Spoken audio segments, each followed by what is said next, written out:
When it got hot in the valley, Thomas and Alfred drove their cows up to a cool green pasture in the mountains to graze. Usually they stayed there with the cows for 2 months. Then they brought them down to the valley again.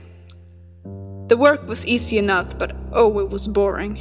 All the day the two men tended their cows. At night, they went back to the tiny hut where they lived. They ate supper and worked in the garden and went to sleep. It was always the same. Then, Thomas had an idea that changed everything. "Let's make a doll the size of a man," he said. "It would be fun to make, and we could put it in the garden to scare away the birds." "It should look like Harold," Alfred said. Harold was a farmer they both hated. He made the doll out of old sacks stuffed with straw.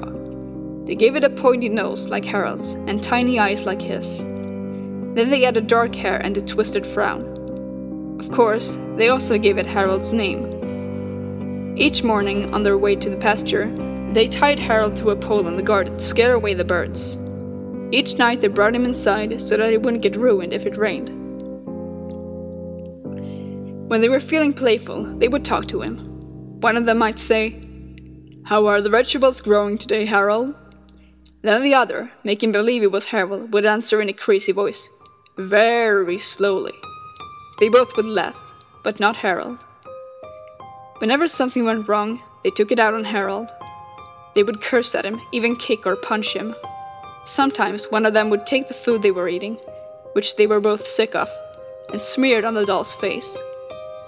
"How do you like that stew, Harold?" he would ask. "Well, you better eat it, or else." Then the two men would howl with laughter. One night, after Thomas had wiped Harold's face with food, Harold grunted. "Did you hear that?" Alfred asked. "It was Harold," Thomas said. "I was watching him when it happened. I can't believe it." "How could he grunt?" Alfred asked. "He's just a sack of straw. It's not possible." "Let's throw him in the fire," said Thomas. "And that will be that." "Let's not do anything stupid," said Alfred. "We don't know what's going on. When we move the cows down, we'll leave him behind. For now, let's just keep an eye on him." So they left Harold sitting in the corner of the hut. They didn't talk to him or take him outside anymore. Now and then the doll grunted, but that was all. After a few days, they decided there was nothing to be afraid of. Maybe a mouse or some insects had gotten inside Harold and were making those sounds. So Thomas and Alfred went back to their old ways. Each morning they put Harold out in the garden, and each night they brought him back into the hut. When they felt playful, they joked with him. When they felt mean, they treated him as badly as ever. Then one night, Alfred noticed something that frightened him. "Harold is growing," he said. "I was thinking the same thing," Thomas said. "Maybe it's just our imagination," Alfred replied.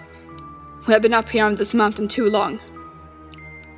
The next morning, while they were eating, Harold stood up and walked out of the hut. He climbed out on the roof and trotted back and forth like a horse on its hind legs. All day and all night long, he trotted like that. In the morning, Harold climbed down and stood in a far corner of the pasture. The men had no idea what he would do next. They were afraid. They decided to take the cows down into the valley that same day.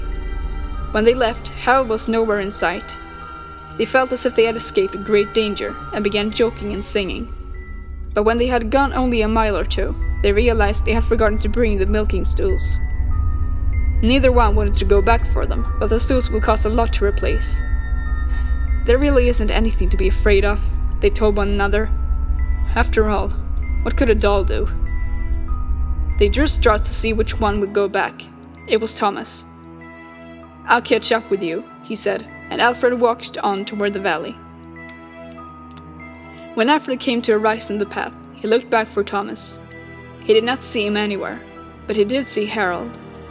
The doll was on the roof of the hut again. As Alfred watched, Harold kneeled and stretched out a bloody skin to dry in the sun.